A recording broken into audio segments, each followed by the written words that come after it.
What is up, guys? This is Gursh One coming at you with an unboxing video. I haven't done one of these in a while. Oh wait, no, I did. I did the Superman one. Either way, I have another unboxing video for you guys. Today I'm going to be unboxing the Fast Forces set for the War of the Light. Awesome series. But I'm going to unbox this set for you guys because of a previous comment that we got in one of our battle reports. The comment comes from Anthony Mahari, I think that's how you pronounce it. But Anthony says, I think it would be pretty neat if you guys did a Green Lantern Corps versus Sinestro Corps battle report. Because you guys do awesome on all the battle reports I've seen. You are right, Anthony. We do a very good job at the battle reports that you have seen. But I went looking for my Green Lanterns and my Sinestro Corp figures, and I realized I have no Sinestro Corp figures at all. So we couldn't do the battle reports. The Green Lantern stuff was out, which is why we did Captain America versus Green Lantern. But I think that idea is freaking awesome. I want to do a Green Lantern versus Sinestro Corps, or even just a Lantern battle report, so this is why I picked this guy up.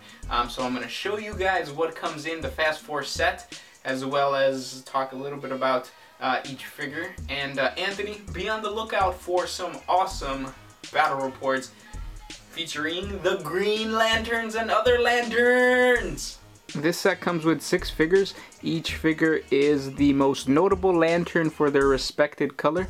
It also comes with a 2-sided map and some hindering terrain tokens. Not much comes in this set, but at 18 bucks, it's not a bad pickup. So let's go straight into the figures. Let's start off with my favorite figure in this Fast Force set. It is Sinestro. This guy comes in at 2 starting lines, 200 and 125 points. This guy is a beast. He's a sharpshooter, he is indomitable, and he starts off his first 5 clicks with awesome values.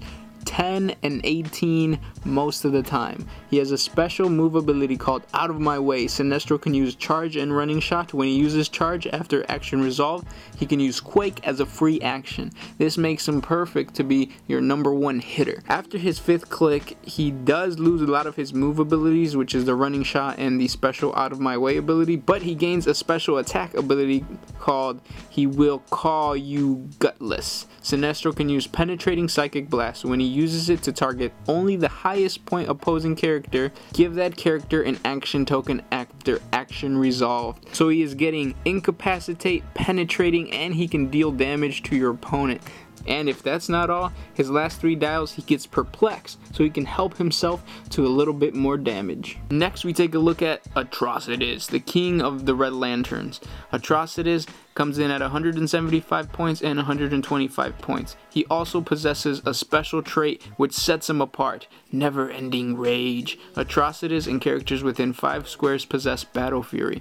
This guy is perfect to get rid of any ranged threat that you might have out in the battlefield. He's an amazing close combat guy. First click he gets a special ability called Coming At You. Atrocitus can use Charge and Flurry. The rest of his dial is very melee oriented, and of course he is indomitable. Next we take a look at Indigo One.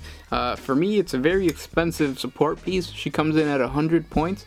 What sets her apart is her special trait, Most Important Fight. Give Indigo One a power action and choose a friendly character possessing a keyword with Lantern in the name, or Indigo Tribe or Sinestro Corps. Place the chosen character in an occupied square adjacent to Indigo One. The chosen character can't be given an action this turn after being placed. In other words, she's a transporter. A fancy support transporter though. Great for working with other ranged characters. She possesses a special defense trait called Mercy Shield. Indigo One and adjacent friendly characters can use Energy Shield Deflection, as well as Perplexed in her later dial.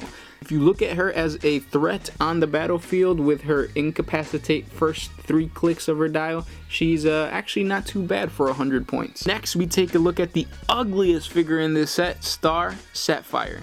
She's supposed to be the Lantern of Love, and they gave no love to her face. She's pretty hideous. She comes in at 75 points and 50 points. If you play her at 75 points, she gets a special trait called Amorous Trance. At the beginning of the game, choose another friendly character and an opposing character, each 150 points or less.